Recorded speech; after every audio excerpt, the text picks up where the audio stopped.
BFM Patrimoine, l'émission 100% placement sur BFM Business. Jean-François Filiatre, comme chaque jeudi, présent au rendez-vous. Bonjour Jean-François. Bonjour Cédric. Meilleurs vœux pour cette nouvelle année? Tous mes vœux également pour vous, mais également pour tous les auditeurs et téléspectateurs.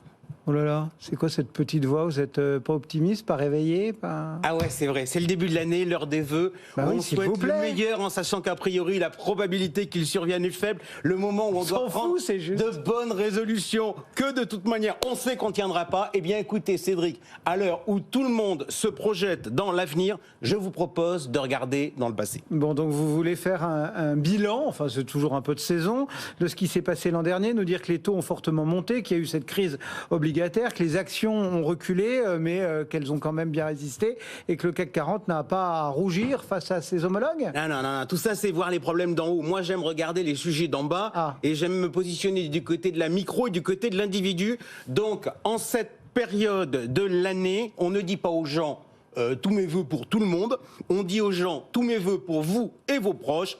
Alors, pour une fois, ma recommandation est simple, regardez-vous le nombril et faites donc votre bilan personnel. C'est votre credo du bilan patrimonial, celui qui prévalait à l'époque de l'ISF, où vous nous disiez, même si vous n'êtes pas assujetti, faites votre déclaration ISF? Alors je dis faites des bilans et le bilan patrimonial en est. Alors pourquoi vous dire ça aujourd'hui? Pour une raison très pratico-pratique. On va être très clair.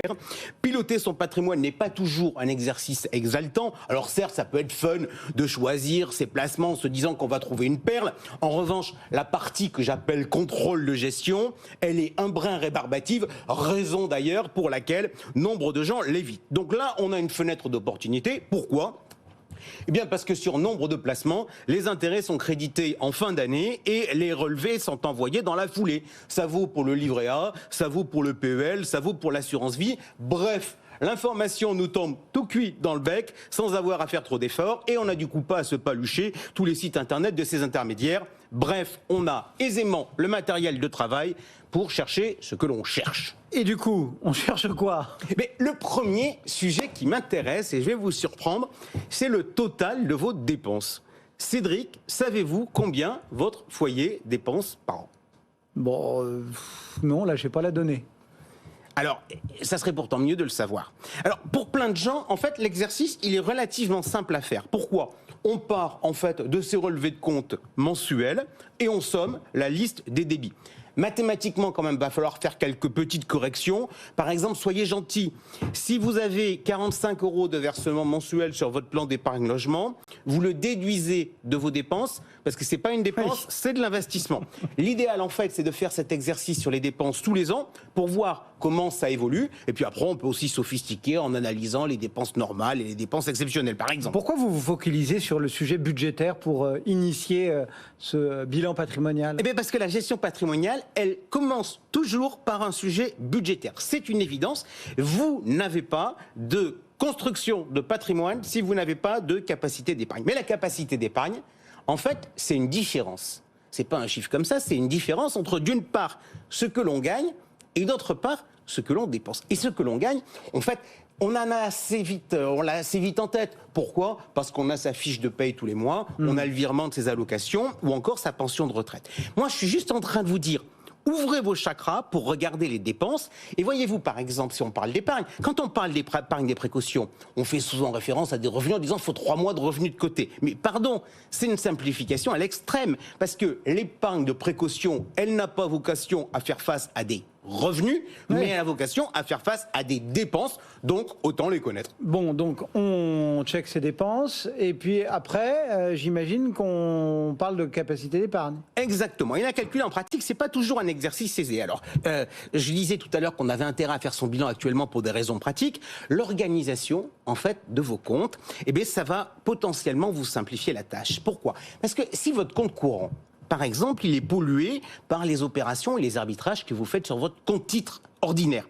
Eh bien, vous allez devoir retraiter dans tout le détail des opérations, tout un tas d'opérations. Et ça va être chiant. On va se dire, finalement, le compte courant, il a augmenté de 10 000 € d'une année sur l'autre. Mais est-ce que c'est un surcroît de recettes par rapport aux dépenses? Ou est-ce que c'est finalement la dernière ligne que j'ai vendue sur mon compte titre qui est arrivée sur mon compte courant et que j'ai pas réinvesti? C'est notamment l'une des raisons que j'ai pour ma passion pour le PEA. L'argent qui est dans le PEA, il reste dans le PEA, et ça me simplifie mes calculs annuels. Bon, vous nous parlez encore de budget, là, vous nous parlez pas de patrimoine. Oui, mais le troisième élément qu'on va essayer de connaître après ses dépenses et sa capacité d'épargne, c'est l'état de son patrimoine. Bref, combien on pèse. Et là, nos relevés annuels vont bien nous être utiles. On fait la somme de tout et on pense à retirer les dettes que l'on a encore. Pourquoi ? Parce que le seul patrimoine qui vaille, c'est le patrimoine net de dettes. Et puis on regarde le total, et là, on se satisfait ou on se désole. Ça, c'est pour le premier effet qui se coule. Car ce patrimoine de l'année, c'est utile de le comparer à celui de l'année précédente pour répondre à la question, est-ce qu'on pèse plus lourd ou moins lourd que l'année précédente ? Bon, pour beaucoup de Français, il va forcément avoir baissé à cause de la bourse, non ? Eh bien, voilà, pardon Cédric, mais une conclusion hâtive qui fait qu'on a trop tendance à globaliser plutôt que de regarder son nombril et son cas. Prenons l'exemple d'un ménage qui est locataire et qui met de côté 6 000 euros par an, soit 500 euros par mois. Il a un patrimoine de 200 000 euros et comme il trouve pédago, il s'intéresse à la méthode de marché gagnant, genre dis-moi qui tu es, je te dirai combien d'actions il faut avoir en portefeuille.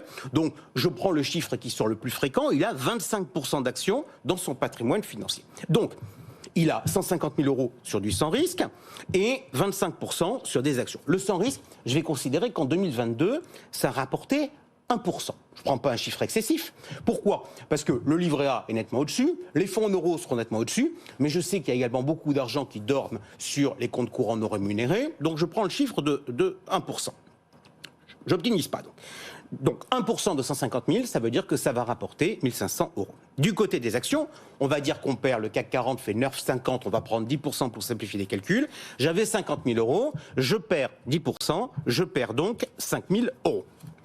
Bon, on gagne 1 500 d'un côté, on perd 5 000 de l'autre, ça fait moins 3 500, non ? Et non. Pourquoi ?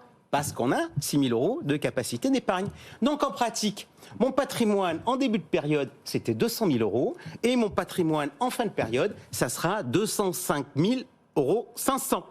Et là, je vais vous donner un autre petit indicateur qu'on peut s'amuser à regarder. Moi, j'aime bien regarder dans l'évolution de mon patrimoine, combien vient de ma capacité d'épargne et combien vient de la réelle performance de mon patrimoine. Bon, donc faire son bilan patrimonial permet aussi de voir l'équilibre des risques. Si on prend votre ménage précédent qui était à 75% sans risque et 25% en risque, il ne sera plus forcément là, vu la baisse.